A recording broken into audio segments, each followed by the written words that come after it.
Saudari-saudaraku terkasih dalam Tuhan Yesus Kristus, kita bertemu kembali dalam renungan harian kita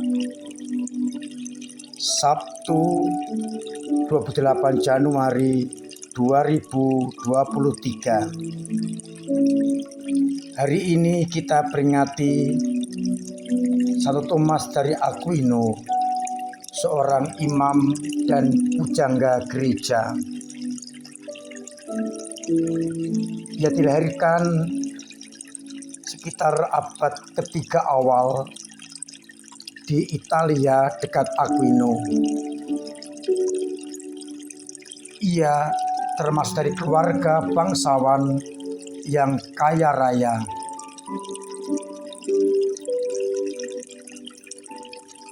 Setelah berumur 13 tahun, Santo Thomas kembali dari studinya. Ia mempelajari karya-karya Aristoteles dan juga mulai tertarik pada kehidupan membiara. Tahun 1239, ia kuliah di Universitas Napoli yang kebetulan dekat dengan pertapaan Ordo Dominikan. Ia sering kali diam-diam bergabung ke biara itu. Ketika keluarganya tahu bahwa ia akan masuk ke biara Dominikan, maka keluarganya menghalang-halangi, mempengaruhi agar Santo Thomas meninggalkan teguhannya untuk masuk Ordo Dominikan. Banyak cara dipakai, tetapi Santo Thomas tetap teguh pada pendiriannya. Keluarganya ingin kalaupun masuk biara Benediktin di Monte Cassino. Konon ia dipenjara oleh keluarga dan dengan berbagai macam cara ia dibujuk agar meninggalkan keinginannya untuk bergabung dengan Ordo Dominikan.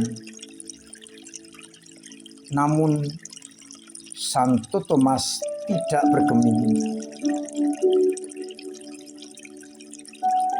Ia mengusir perempuan yang dikirimnya untuk menggoda.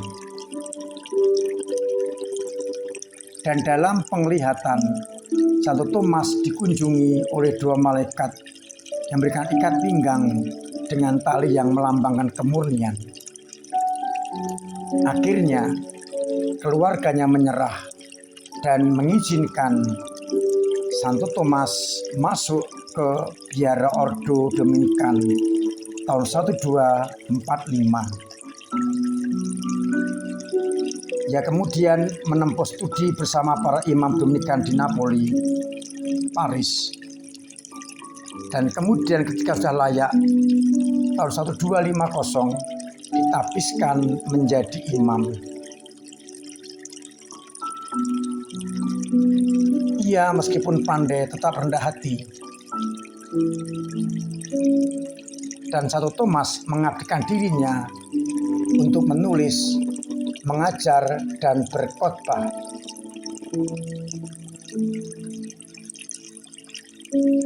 Dengan cara itu, ia memberikan bimbingan kepada umat yang mungkin kehilangan orientasi imannya.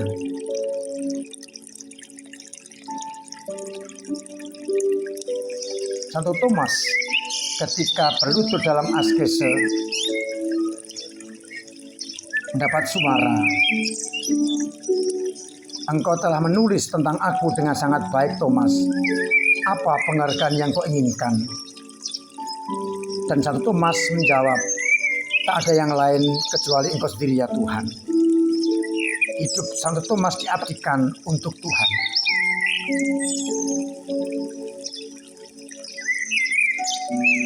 Santo Santo Thomas juga terlibat di dalam konsili di Lyon, Namun sebelum sampai ke Lyon, dalam perjalanan konsili itu ia wafat. Kita bersyukur atas pengabdian Santo Thomas ini sampai akhir hidupnya dan memberikan kepada gereja gagasan-gagasan baru yang sesuai dengan iman. Saudari-saudaraku terkasih dalam Kristus, bacaan Ekaristi pada hari ini diambil dari surat kepada orang Ibrani bab 11 yang berbicara mengenai iman Abraham. Sedangkan pada bacaan Injil kita mendengar juga soal iman para murid ketika perahu mereka diombang-ambingkan angin yang dahsyat, gelombang dan sebagainya, sehingga mereka seperti orang yang kehilangan iman. Maka mereka ditegur oleh Yesus.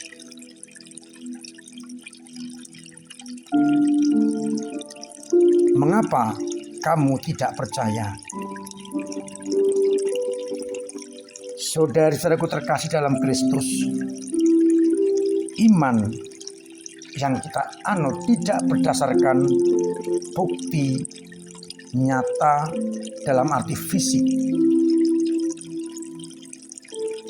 Iman kita berdasarkan ajaran Yesus dengan segala karya-karyanya.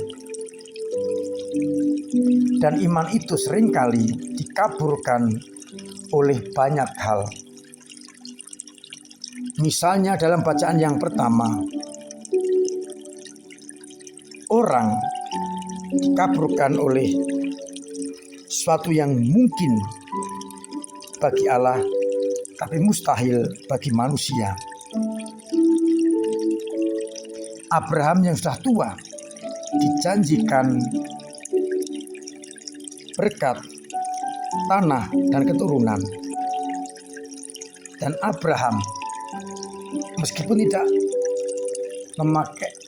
dia tahu secara akal manusia agak sulit kalau sudah tua, tapi dia beriman, menyerah pada kehendak Allah.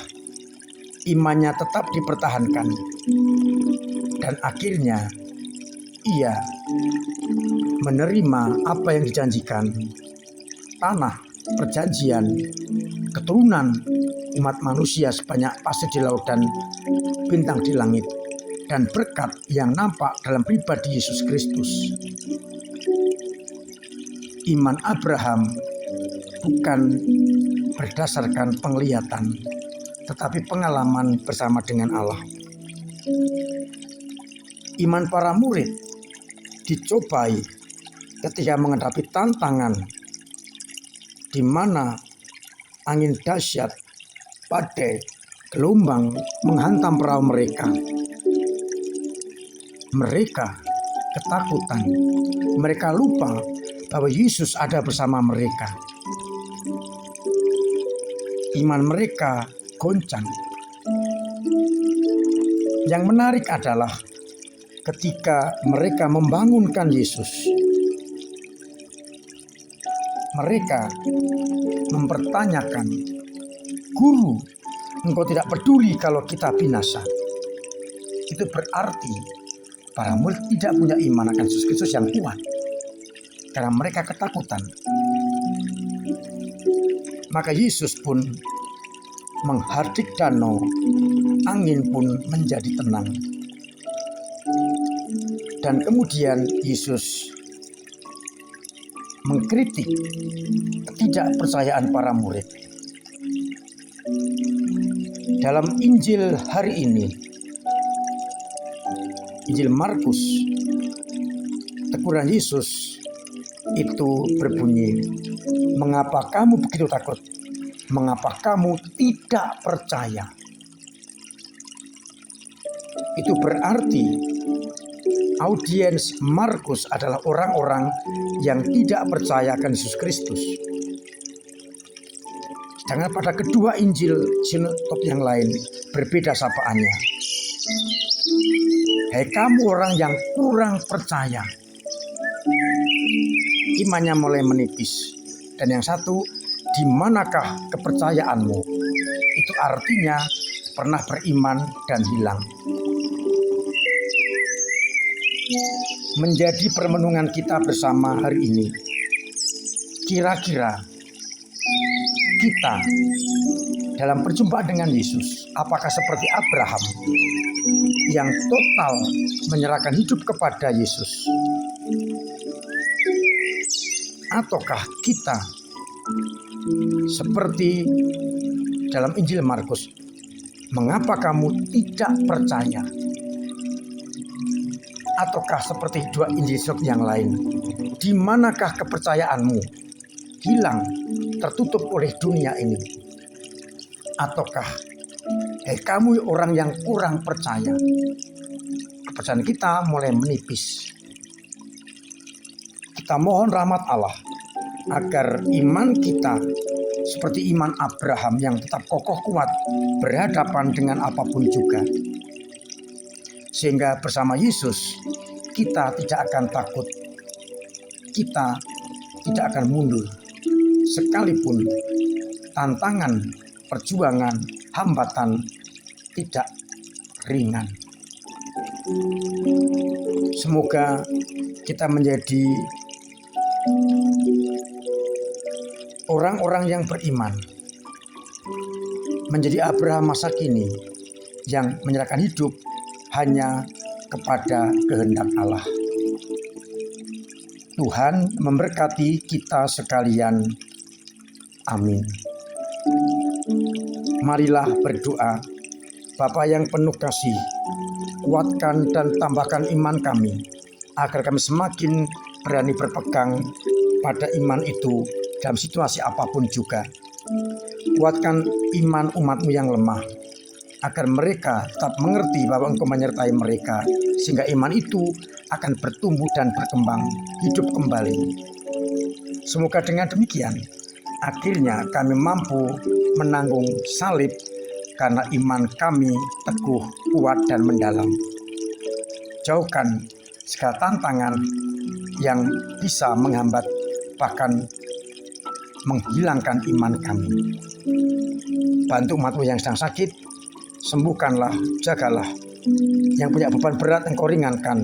Yang punya persoalan Engkau bantu untuk menyelesaikannya. Yang punya persoalan dengan finansial Engkau bantu, usahanya Engkau lapang, Engkau majukan, dan orang-orang Engkau ketuk untuk membantunya. Biarlah akhirnya umat-Mu merasakan kasih setia-Mu dan iman mereka semakin mendalam. Bapa, semoga Engkau senantiasa menjaga kami dengan berkat-Mu sendiri. Bapa dan Putra dan Roh Kudus. Amin. Saudara-saudaraku terkasih, tetap saya ingatkan, saya wajibkan untuk menjaga kesehatan dengan baik. Patuhi prokes dengan sebaik-baiknya, pakai masker, cuci tangan, jauhi kerumunan, jaga jarak, dan pola hidup sehat agar kita terbebas dari virus corona. Terima kasih kepada panjenengan semua yang dengan berbagai cara benar-benar mensukseskan acara Misa Imlek dan pertunjukan barongsai berjalan lancar dan cuaca cukup baik. Terima kasih untuk para donatur yang mensukseskan acara itu, panitia yang sungguh bekerja dengan keras sehingga umat merasakan sukacita dalam perayaan Misa Imlek tersebut. Saya masih mengundang keterlibatan panjenengan semua pada gereja dalam rangka untuk melayani umat, untuk pembangunan, dan untuk gerakan bersama dalam gereja kita. Maka silakan mencari bentuk sendiri dalam melayani gereja dengan doa-doa, dengan tenaga maupun dengan dana, lewat kolekte, lewat sumbangan, lewat QRIS, atau lewat apapun juga yang mendukung perkembangan gereja. Semoga kita semua senantiasa dalam kasih dan lindungan Tuhan sendiri. Akhirnya, saya mengucapkan selamat pagi, selamat merenungkan, salam sehat, Tuhan memberkati.